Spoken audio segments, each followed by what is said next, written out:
Joe Barboza was born on September 20, 1932. He grew up in the town of New Bedford as the son of Portuguese immigrants. Young Joe got into lots of trouble from an early age.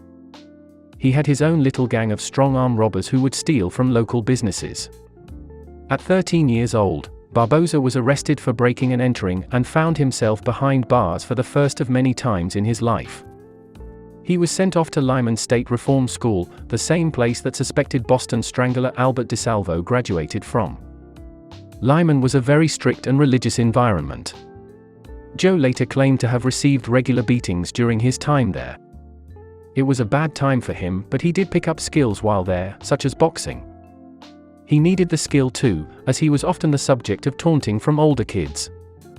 After reform school, Barboza was in and out of prison for years in the 1950s. He became a local household name in 1953 after leading a prison break. Him and 6 other inmates broke loose and went on a 20-hour crime spree. He was caught in East Boston the next day and sent back to Walpole State Prison. During his time there, he developed some contacts in the organized crime circuit. After doing his time, Joe decided to concentrate on a boxing career. He knocked out his first opponent in the 3rd round and fought a total of 11 times over the next 3 years. His nickname in the ring was the Baron. He finished his boxing career with a record of 8 wins and 3 losses as a pro boxer. He had 5 knockouts to his credit and was knocked out in his last fight. He fought in the legendary Boston Garden 3 times. Being in the fight business did nothing to slow down Joe's criminal behavior. Instead, it validated his tough guy image, and he was certainly ready to use his hands in the streets, which he did many times. Some of the local mob guys began taking notice of the Baron. They put him to work as a loan shark, and the job came natural to Joe. He wasn't just a fighter, he was an ice-cold sociopath. It was during the infamous McLean and McLaughlin War that Joe Barboza gained a reputation as one of the mob's deadliest killers. He's suspected of killing up to 10 men during the conflict. Barboza was aligned with James "Buddy" McLean and the Winter Hill Gang of Somerville. On the other side were the dangerous McLaughlin brothers who ran the streets of Charlestown. Both McLean and the McLaughlin brothers were powerful gangsters in their areas of Boston. The McLaughlins were enforcers who did contract killings for the local Italian Mafia. The brothers all had reputations as street fighters, especially Ed McLaughlin, a former boxer, who'd been in some bloody wars over the years. Bernie McLaughlin was the leader of the brothers. First, Buddy McLean killed Bernie McLaughlin in 1961. Joe Barboza and Buddy McLean teamed up to kill Harold Hannon and Willie Delaney on August 4, 1964. Hannon had been tortured, having had his testicles burned with a blowtorch. Hannon was a member of the McLaughlin gang. Willie Delaney just happened to be with him. McLean and Barboza gave him a bottle of whiskey and 10 sleeping pills before choking him to death. On October 20, 1965, Barboza killed Punchy McLaughlin.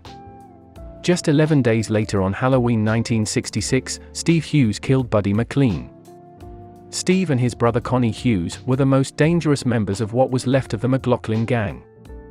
By killing McLean, it looked like the McLaughlin gang was gaining the edge. That was until Joe Barboza decided to wipe out the entire hierarchy.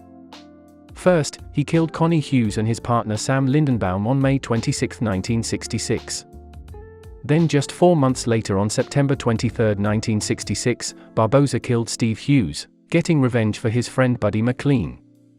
Barboza was on a roll, having killed at least 6 men in the last 2 years alone. Joe Barboza was emerging as the most feared mob killer in the country at the time. Barboza was all about hunting his enemies and avoiding being hunted. He survived several attempts on his life over the years. Joe wasn't one of those who hid his gangster image, all you had to do was look at him. He drove a 1965 Olds Cutlass that was rigged to spew thick black smoke from the tailpipe when triggered. Police referred to it as the James Bond car. While he was still killing men in relation to the gang war, Barboza became thirsty for even more action. He began to rent himself and his crew out locally as hitmen. They were looking to kill anyone necessary, if the price was right. They did many one-off jobs, but their main employer was Raymond Patriarca and the Italian Mafia based in Providence, Rhode Island. Barboza was brash and in many ways had an inflated opinion about his status in relation to the Mafia. He fully intended to become the first non-Italian man to be officially made. Killing their enemies was the route he would take to get to the destination in his mind. He began to feel that Patriarca and company could not operate at full capacity without his protection. Patriarca used Joe for his killings and pure reputation on the streets. Very few men resisted making a payment when it was Joe Barboza who showed up to collect. The ones who did would end up beaten severely, stabbed or even shot dead. As scary as he was, a lot of people did borrow money from him knowing the consequences. He got his loan shark money from the Italians at a low rate and put it back on the streets at a higher rate. Before Whitey Bulger became a household name, Joe Barboza was the biggest name associated with organized crime in Boston. Their paths never crossed directly as Whitey was younger at the time and operated mostly in South Boston. Joe Barboza operated out of East Boston. Joe was a much higher level gangster around Boston than Whitey in the 1960s. The 1960s were not easy for Bulger. He was in prison for the first half of it. He was a broke ex-con working as a janitor and sometimes in construction. Meanwhile, Barboza was running the show in his town and making lots of money. He had a pretty deep crew as well, with a dozen or so enforcers on his team.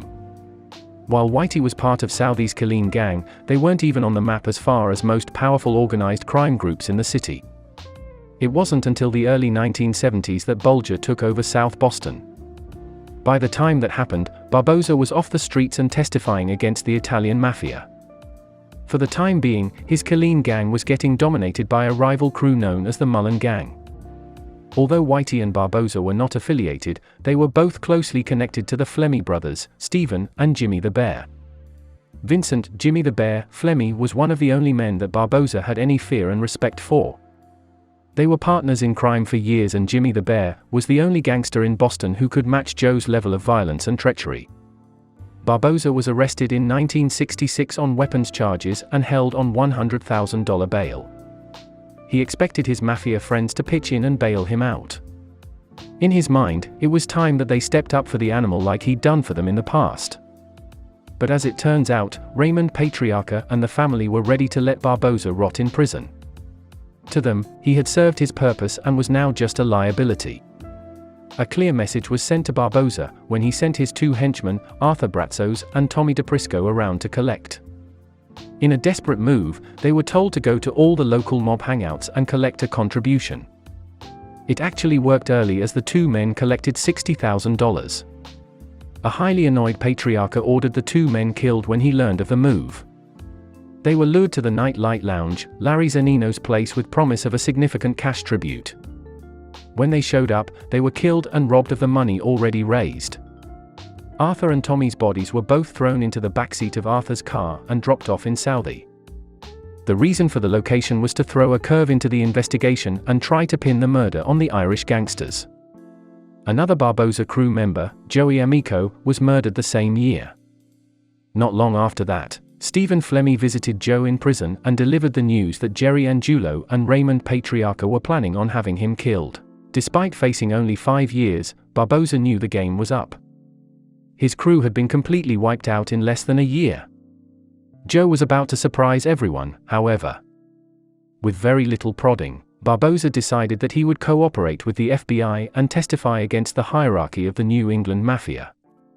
The feds were well aware of the animal that they were dealing with, but they'd been given a specific initiative: get the Italian Mafia. Although the Irish mob in New England was on par with the Italians, the FBI had zeroed in on the Mafia.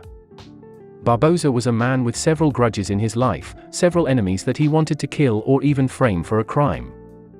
He was furious about the death of his friends Chico, Tommy and Tashi Bratzos, and crazed with getting some kind of revenge.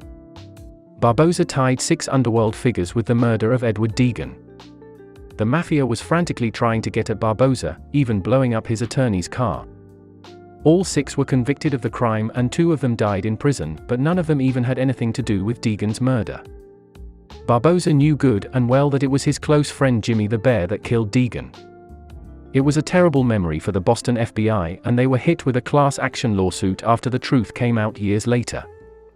Raymond Patriarca was sent to prison for the rest of his life after Barboza testified to his involvement in the 1966 murder of Willie Mafia. Barboza and his family disappeared into the Witness Protection Program and were relocated to San Francisco, where Joe continued his criminal activities. He kept killing people in San Francisco, and in 1971 he was convicted of second-degree murder where his real identity was unmasked in court. When he was released in 1975, the East Coast Mafia got word of his location. Barboza was set up by an associate under the pretense of a meeting. As Joe left the house, New England mobster Junior Russo emptied a shotgun into him 4 times, putting an end to the Barboza era.